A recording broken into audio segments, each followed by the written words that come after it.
lặng em đây thở lại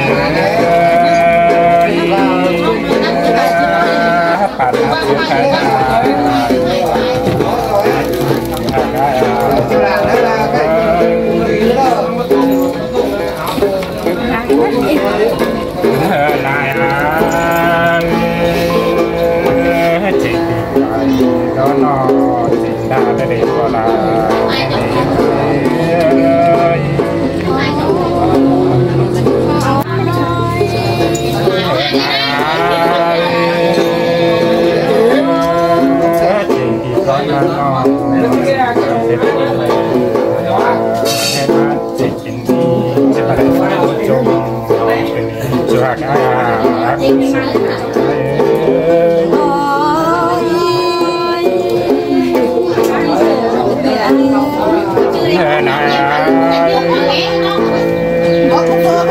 ai mà tăng trang đi vào ai cái đi ai con sự ai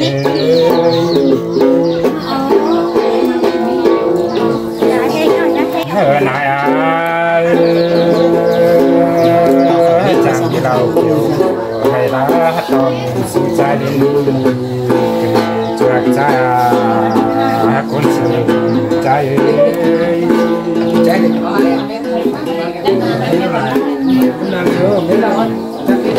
này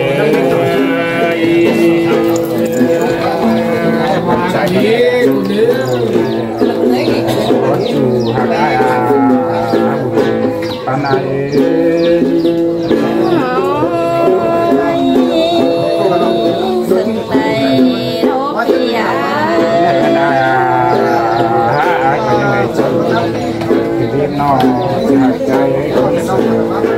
trái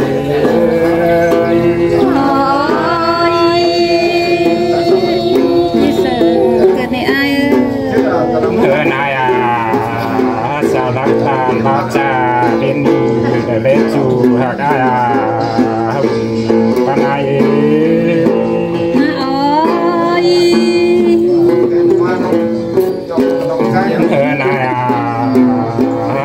pengen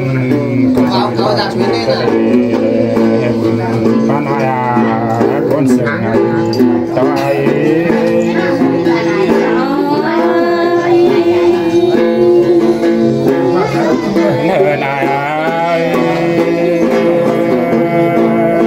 in rằng to con nam bắt ai đó konser ai đó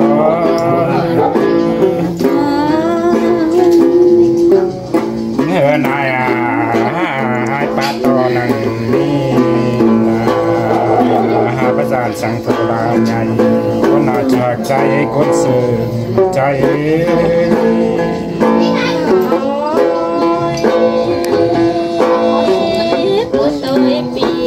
này ai thấy nhìn thấy ba ba gian to tây lò để hát dù cái con sự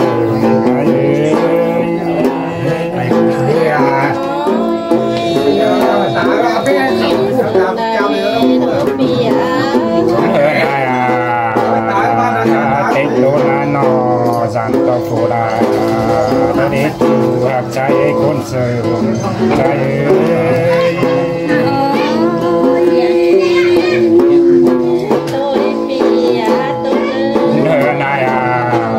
và đúng là theoนั้นnó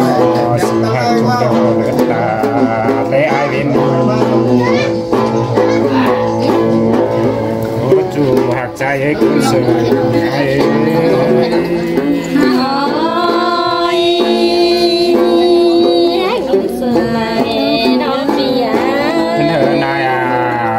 và hạt nào chú bia ý sinh được là để để chú hạt ấy cũng sự ai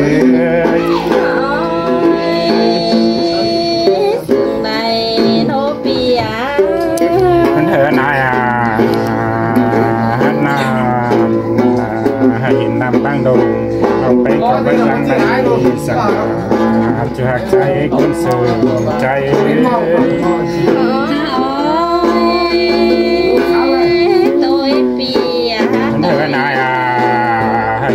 đang kiểu ít nói để xẹt trái đây có nói đi nó xẹt trái con sự trái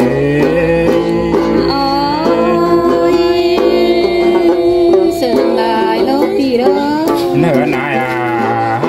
quá tàn nhỏ nông đà chế ngủ phang xả bên đi một chú hạt trái con sự ai ơi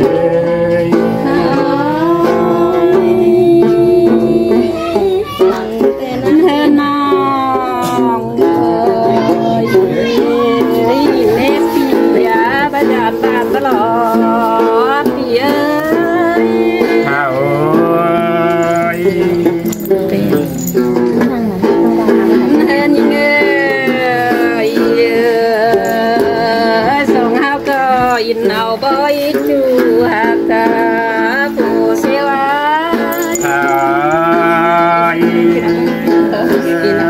tàn quá tàn bác quen trời trái đến cho hạt trái sông hao có gió lời nó chú hạt nó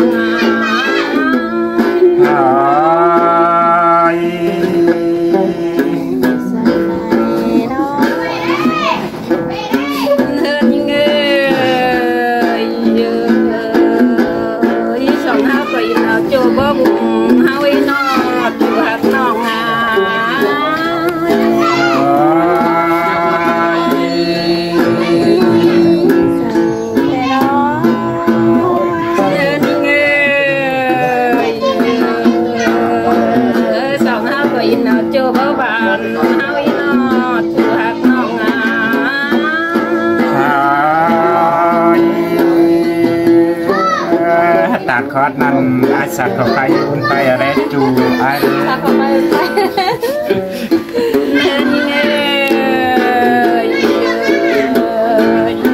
sông hát có nào bàn bó thua nó hạt nó phù siêu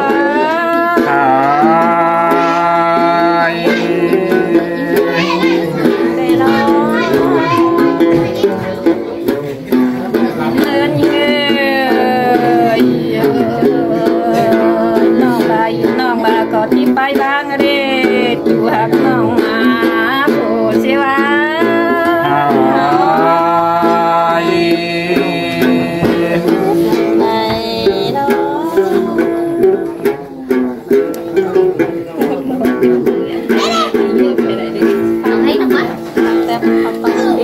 này bằng cái con chú hạt trái con sự ai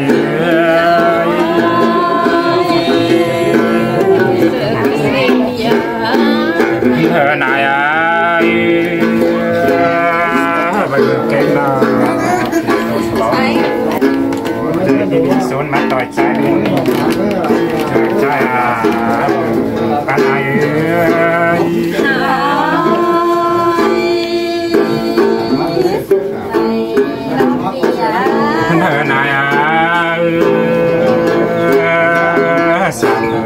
nó mình ai họ sẽ tập thầu đúng ngã để ai nói hạt cuốn sự ai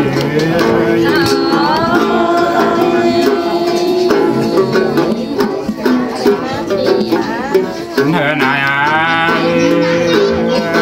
giặc tập hiện là họ để làm tập thầu đúng ngã họ nói ai cuốn sự ai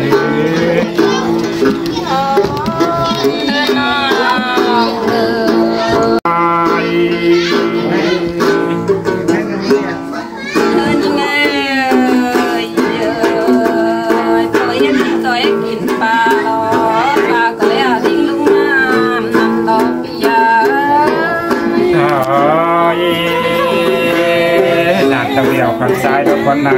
chủ trai con sự ai quá con quá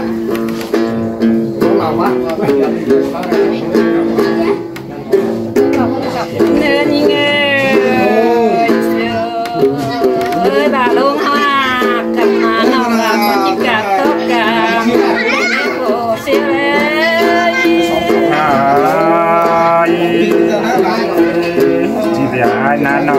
ai con đi nói chỉ đúng nó ai đấy nên nghe bà đâu mà cần nó bé ai còn chỉ càng tóc để để phụ siêu đấy ta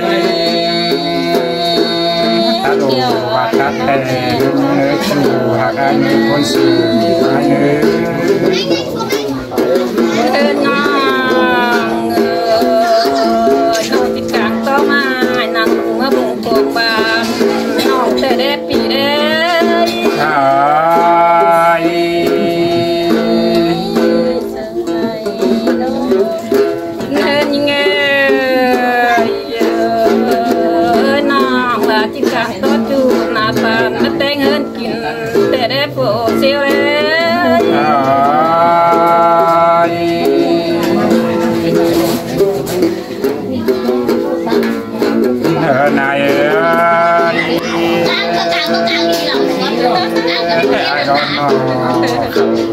ô tạm dừng tôi nghe nào lẩu sai sơn thì có đấy các bài sẽ có thế đấy tôi càng cái bụng có cái máy đây này ngày nhiêu đấy đầu hai cháu năm mới ngày nhiêu đầu chiều lui chiều đá đến máy đầu hai máy nó chả game ơi bữa ngày phải đúng không ạ thao cái thao cái thầu lại bữa ngày em chơi cái nào lẩu ấy thao cái nói mấy cái thầu ấy chứ lẩu cái gì à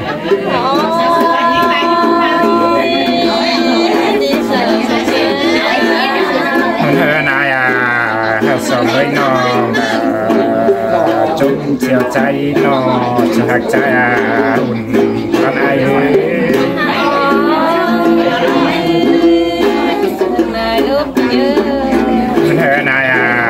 sống với nó